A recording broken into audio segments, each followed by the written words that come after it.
इस वीडियो में हम लोग पश्चिम बंगाल में जल संसाधन के बारे में जानने का प्रयास करेंगे। हम सभी इस बात को जानते हैं कि जल ही जीवन है, अर्थात धरातल पर, पृथ्वी पर जल एक अमूल्य प्राकृतिक जल संसाधन है। यह जल धरातल के विभिन्न क्षेत्रों पर विभिन्न रूपों में फैला हुआ है, जो कि एक परिवर्तनशील है, अर्थात ये कहीं पर वाष्प के रूप में, तो कहीं हिम के रूप में, तो कहीं द्रव्य अर्थात जल के रूप में उपस्थित है। जलवायु तथा स्थिति के अनुसार इसका स्वरूप निर्धारित होता है, अर्थात सूर्य से प्राप्त ऊष्मा के आधार पर यह कहीं जल के रूप में तो कहीं बर्फ के रूप में उपस्थित है। हमारा देश भारत जल संसाधन के मामले में एक समृद्ध देश है, जहां पर नदियों का जाल बिछा हुआ है। इसके साथ साथ भूमिगत जल धारण करने वाली जलोढ़ बेसिन यहाँ पर बड़े पैमाने पर मौजूद है। भारत के अलग अलग क्षेत्रों में जल संसाधन की उपलब्धता में पर्याप्त अंतर देखने को मिलता है। पश्चिम बंगाल में भारत की कुल 8% जनसंख्या निवास करती है, जबकि देश का कुल 7.5% जल संसाधन विद्यमान है। खेतों में सिंचाई के लिए जल तथा उद्योगों एवं घरेलू कार्यों में जल की निरंतर बढ़ती मांग से यहाँ उपयोग में लाए जाने वाले जल की कमी की संभावना बन रही है। अतः यहाँ इसके विवेकपूर्ण उपयोग की आवश्यकता है। पश्चिम बंगाल में जल का मुख्य स्रोत वर्षा से प्राप्त जल, नदियाँ, झीलें, जलाशय तथा भूमिगत जल है। पश्चिम बंगाल में जल संसाधन की उपलब्धता। पश्चिम बंगाल के सिंचाई एवं जल यातायात विभाग ने सन 1987 ईस्वी में यहाँ उपलब्ध जल संसाधन का मूल्यांकन किया। इस विभाग के विशेष समिति ने 26 नदी घाटियों की व्यापक खोज के बाद यह बताया कि राज्य में संभावित धरातलीय जल 13.29 मिलियन हेक्टेयर मीटर है, जिसके केवल 40% भाग का ही उपयोग किया जा सकता है। दूसरी तरफ उपलब्ध भौम जल 1.46 मिलियन हेक्टेयर मीटर है, जो संपूर्ण रूप से उपयोग किया जा सकता है। केंद्रीय भौम जल परिषद ने यहाँ उपलब्ध भौम जल का अनुमान 1.76 मिलियन हेक्टेयर मीटर लगाया है, जबकि भारत सरकार के सिंचाई आयोग का अनुमान है कि पश्चिम बंगाल में 2.38 मिलियन हेक्टेयर मीटर भौम जल की मात्रा है। वर्तमान समय में पश्चिम बंगाल में जल के दुरुपयोग से संकट गहराता चला जा रहा है। उन्नत बीजों एवं खादों के उपयोग से कृषि क्षेत्र में जल की मांग बढ़ रही है, जो कि एक बहुत विकट समस्या है। यहाँ धरातलीय जल जितना उपयोग होना चाहिए, उसकी तुलना में 40% जल की मात्रा कम है। पश्चिम बंगाल में जल का सबसे अधिक खपत कृषि कार्य में सिंचाई के रूप में किया जाता है।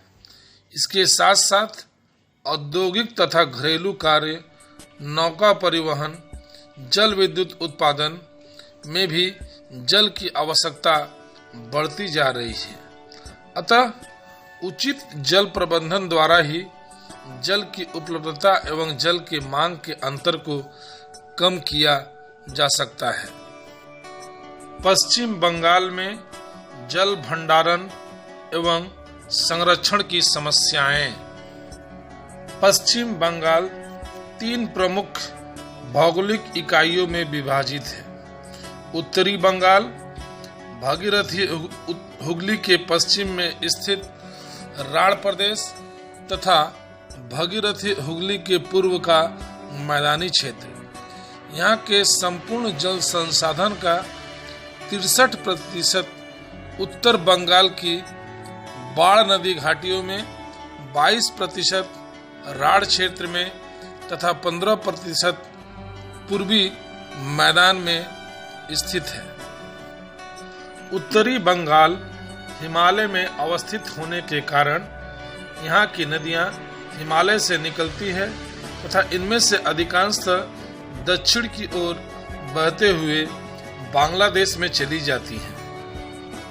हिमालय से निकलने के कारण ये नदियाँ सदाबहानी हैं, लेकिन वर्षा के दिनों में पर्वतीय अंचल पर अत्यधिक वर्षा होने से इन नदियों में जल की मात्रा अधिक हो जाती है।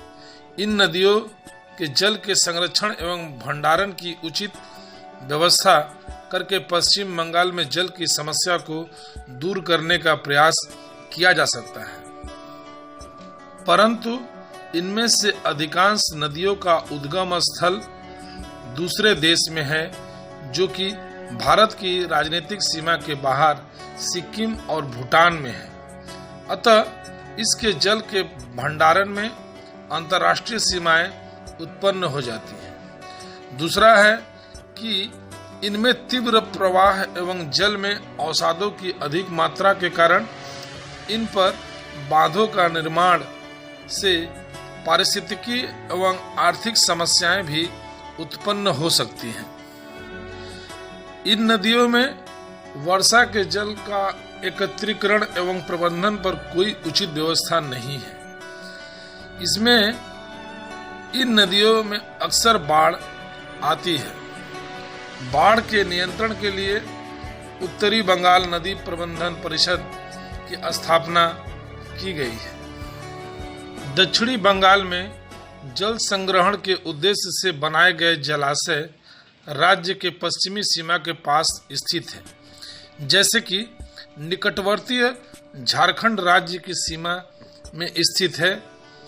दामोदर घाटी निगम के बाद मैसेजोर, हिंगोलो और कंसावती आदि जलाशयों की अवसादों में लगातार जमाव के कारण जल संग्रहण की क्षमता भी धीरे धीरे कम होती चली जा रही है।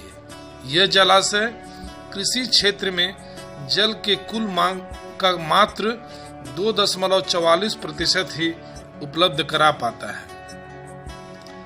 हरित क्रांति के बाद कृषि में उन्नत बीजों एवं खादों के प्रयोग से कृषि क्षेत्र में सिंचाई के लिए जल की आवश्यकता बढ़ गई है।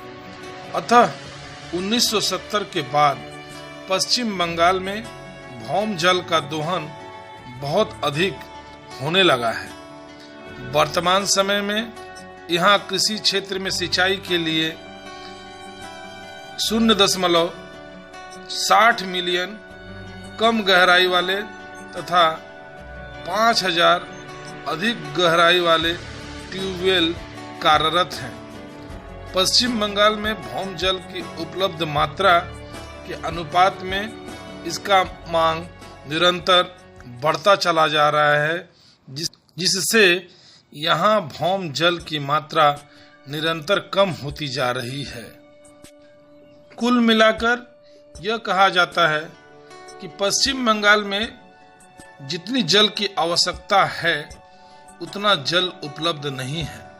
अतः राज्य को जल संकट की स्थिति का सामना करना पड़ता है।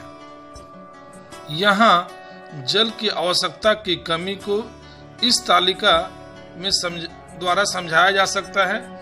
देखिए, वर्ष 2000 में जल की आवश्यकता थी 10.85 मिलियन हेक्टेयर मीटर, जबकि 38% जल कम प्राप्त हुआ था। 2011 में जल की आवश्यकता थी 13.02 मिलियन हेक्टेयर मीटर, जो कि 48% उससे कम प्राप्त हुआ था। और इस तरह से देखा जाए तो 2025 में हम लोगों को जल की आवश्यकता रहेगी 16.60 मिलियन हेक्टेयर मीटर, जो कि 59% कम प्राप्त होगा। जल का उपयोग। जल एक प्रमुख प्राकृतिक संसाधन है जो सभी संसाधनों का आधार है, अर्थात जल के बिना कोई भी संसाधन उपयोग नहीं किया जा सकता। यह एक नवीकरण संसाधन है जिसका उपयोग हम लोग बार बार कर सकते हैं और उपयोग करने के बाद पुनः शोधन करके उसे फिर से उपयोगी बनाया जा सकता है। यह ऐसा संसाधन है जिसकी नियति आपूर्ति आवश्यक है, जिससे हम नदियों, झीलों, जलाशयों, भूमिगत जल तथा अन्य पारंपरिक जल संग्रह क्षेत्रों से प्राप्त करते हैं। जल का सर्वाधिक उपयोग अर्थात लगभग 70% जल सिंचाई के रूप में इस्तेमाल किया जाता है। सिंचाई कार्यों में सतही जल अर्थात नदियों, तालाबों, झीलों के साथ साथ भौम जल अर्थात भूमिगत जल का भी उपयोग किया जाता है। सतही जल का उपयोग नहरों एवं तालाबों द्वारा किया जाता है, जबकि भौम जल का उपयोग नलकूपों द्वारा होता है। कुल शुद्ध जल संसाधन का 23% भाग उद्योगों में उपयोग किया जाता है। यही कारण है कि अधिकांश उद्योग जल स्रोतों के निकट स्थापित किए जाते हैं।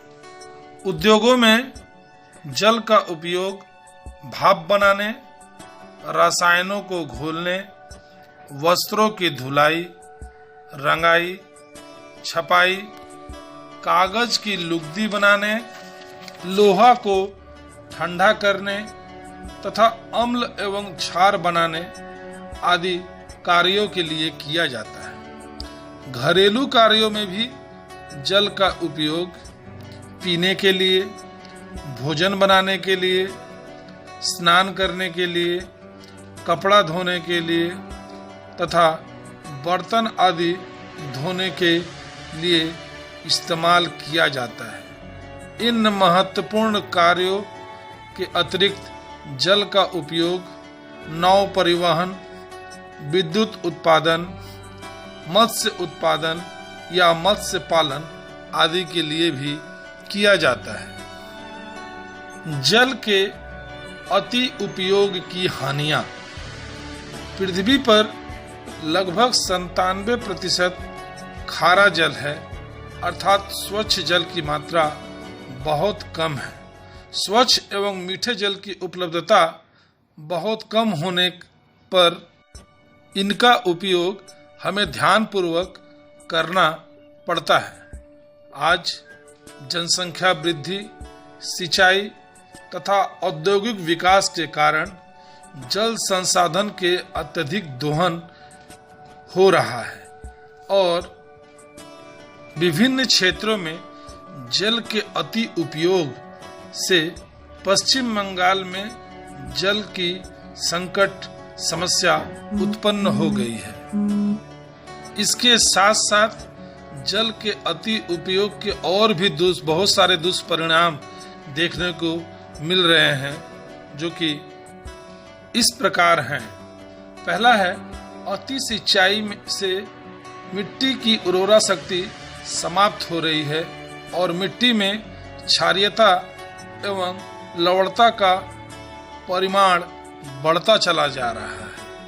दूसरा है, उद्योगों में जल के अधिक प्रयोग से जल स्रोत प्रदूषित हो रहे हैं। चमड़ा उद्योग, वस्त्र उद्योग, कागज उद्योग तथा रसायन उद्योग जल प्रदूषण के लिए सबसे अधिक उत्तरदायी है। तीसरा है, भौम जल अर्थात भूमिगत जल के अत्यधिक दोहन से या उपयोग से जल चक्र बाधित हो रहा है। जिससे पर्यावरण भी प्रभावित हो रहा है। यही नहीं, भूमिगत जल के अधिक दोहन से जल में आर्सेनिक की मात्रा बढ़ती चली जा रही है। पश्चिम बंगाल के निम्न गंगा घाटी के 8 जिलों में 75 प्रशासनिक खंडों में भूमिगत जल के अत्यधिक दोहन से जल में रासायनिक अर्थात आर्सेनिक की मात्रा बढ़ गई है। सिर्फ कलकत्ता में 26 मिलियन लोग आर्सेनिक की समस्या से जूझ रहे हैं। अत्यधिक जल निकासी से बीरभूम जिले के नलहाटी एवं रामपुर हाट विकास खंड के जल में फ्लोराइड मिल रहा है। चौथी समस्या सबसे विकट समस्या है। अत्यधिक जल के उपयोग से उत्पन्न जल संकट के कारण आपसी संघर्ष की स्थिति उत्पन्न हो रही है। निकटवर्ती राज्य एवं देश जल के बंटवारे को लेकर आपस में ही उलझ रहे हैं। गंगा के जल के बंटवारे को लेकर पश्चिम बंगाल एवं बांग्लादेश के बीच समस्याएं बनी हुई हैं। इसी प्रकार कावेरी नदी के जल के बंटवारे को लेकर तमिलनाडु एवं कर्नाटक आदि राज्यों के बीच अक्सर विवाद उत्पन्न होते रहते हैं। उचित जल प्रबंध द्वारा जल की मांग एवं पूर्ति में सामंजस्य स्थापित करके जल संकट की समस्या को कम किया जा सकता है, जिसके कई उपाय हैं। जल संरक्षण तरीकों एवं प्रणालियों जैसे पुनःचक्रण, वाष्पीकरण नियंत्रण, अलवड़ीकरण, रिसाव चिह्नीकरण के माध्यम से कुल मांग के 1/5 भाग की आपूर्ति की जा सकती है। दूसरा है कि उद्योगों में स्वच्छ जल के प्रयोग को कम किया जाए ताकि पुनः चक्रीय जल के खपत को बढ़ाया जा सके। तीसरा है कि सिंचाई में जल के अपव्यय अर्थात व्यर्थ जो जल हो जा रहे हैं उसको रोकने की व्यवस्था की जाए। चौथा है बाढ़ प्रबंधन के लिए अच्छी नीति बनाई जाए, जिससे अतिरिक्त जल का एकत्रीकरण या संचय या जमाव किया जा सके। तथा अंतिम है शुष्क क्षेत्रों में अधिक जल वाली फसलों की कृषि न की जाए। जिस फसलों में जल अधिक लगता है उनका उत्पादन न कर ऐसे फसलों का उत्पादन किया जाए जिसमें जल की आवश्यकता कम लगती हो, जिससे इन क्षेत्रों को क्षारीयता एवं जलाभाव से बचाया जा सके। आशा करता हूँ कि आप लोगों को ये वीडियो समझ एवं पसंद आया होगा। आप लोग मेरे इस वीडियो को देखने के बाद लाइक और मेरे इस चैनल को सब्सक्राइब जरूर करें। धन्यवाद।